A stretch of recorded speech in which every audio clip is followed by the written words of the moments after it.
I was very lucky to visit this fortress in Belgium, Eben-emael, last year with my daughter. We had a good walk around and booked a 3.5 hour underground tour of the tunnels and emplacements. I only told my daughter it's going to be an hour, but unfortunately it was actually turned out to be more like 5 hours. The guide, we had an ex-professor of history from Belgium who could speak English, and he kindly showed us over and gave us access to many areas of the fortress which isn't even on a normal tour. Because there's only myself and my daughter, he was really kind and opened up other areas for us to explore. I've tried to enclose many of those areas in the video, and we'll add some extra commentary as we go along.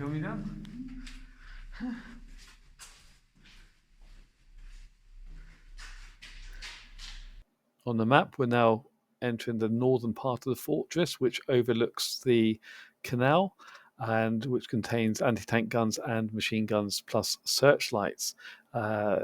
It's very disorientating when you're underneath in the fortress tunnels, so the map will help guide us. The steps down lead to the bunker itself.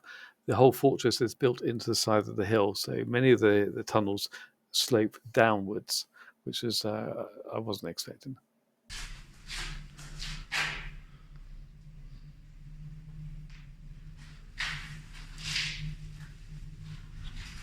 Wow.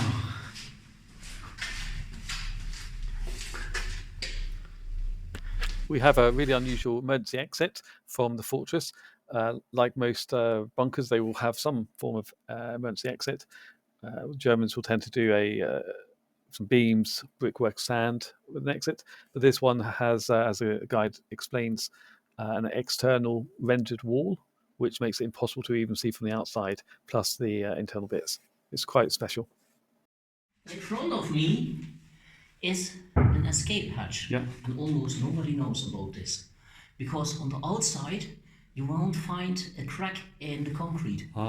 There is a small layer of concrete on the outside. It's all cemented as one piece. Yeah. But here, when I open it, I have to use a crowbar to push through a small cement wall. Yeah. Then there is a tunnel. Then there is another brick wall. And on the other side, if I break the brick wall, I can break through such a layer of concrete. Okay. And I'm outside. This is the last emergency exit from the fortress. Completely hidden. Almost nobody knows about this one. Then we have searchlight. And over here, we have the toilets. And we have the remains of the other searchlight.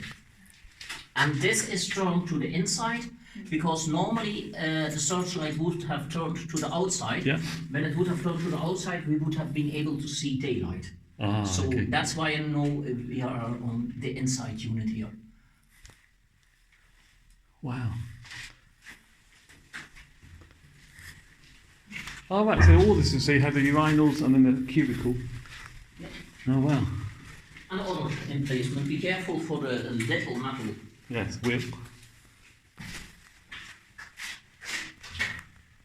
So, what do we have here? This is the room where we collect the empty shells from the gun on top of us. Oh, it comes down. Yeah, and you can still see some rubble of the leather and bandage cushion where the shells would have landed. Wow.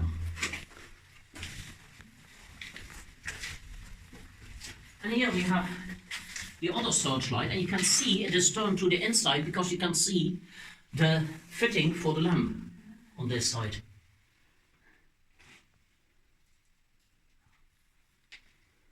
And this is on the same level as the water from the channel. How would, so this points obviously down the canal. Yep.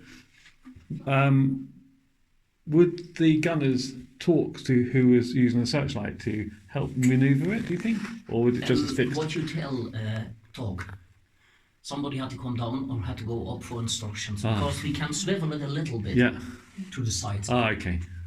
So it'd be more fixed in one. Crossing the channel here, 4 machine guns 1,200 rounds a minute.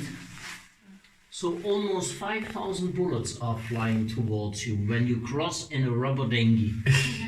It won't be a rubber dinghy for long. Yeah. As you can see, we had a fantastic guide who showed us all over this section of the fortress.